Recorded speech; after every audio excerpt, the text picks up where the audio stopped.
And the people rose up to play, and did eat and drink. They were as the children of fools, and cast off their clothes.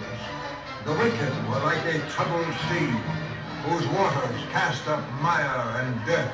They sank from evil to evil, and were viler than the earth. And there was rioting and drunkenness, for they had become servants of sin.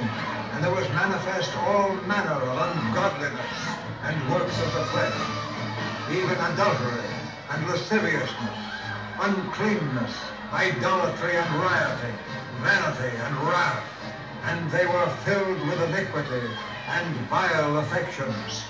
And Aaron knew that he had brought them to shame. Abiram, Korah, bind the sacrifice with cords, even unto the horns of the altar.